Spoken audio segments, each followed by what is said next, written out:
ফুল আমি সকলোৱে ভাল পাওঁ নহয়নে? আজি মই আপোনালোকৰ লগত চিনাকি কৰাই দিম অলপ ব্যতিক্ৰম ফুল। এয়া হৈছে মোৰ ফুলনিখনৰ কিছুমান মৰম লগা সৰু সৰুকৈ ফুলি উঠা ফুলবোৰ।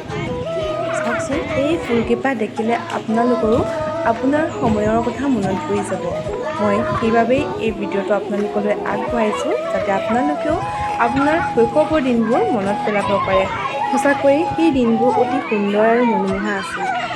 মই নিজকে বহুতো ভাগ্যৱান বুলি ভাবোঁ যে এই ফুলবোৰৰ জৰিয়তে মই মোৰ নিজৰ শৈশৱটো বিচাৰি পাইছোঁ, আৰু সেয়ে ভাবিলোঁ আপোনালোককো শৈশৱ বিচাৰি যোৱাত অলপ সহায় কৰি দিওঁ।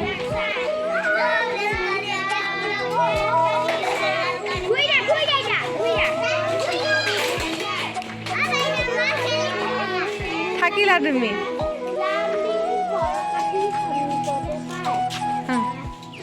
তাৰপৰা উকি দিয়া আকৌ কেনেকৈ মাতে, ট্ৰেইনখনে কেনেকৈ মাতে, ঘেং ঘেং মাতে।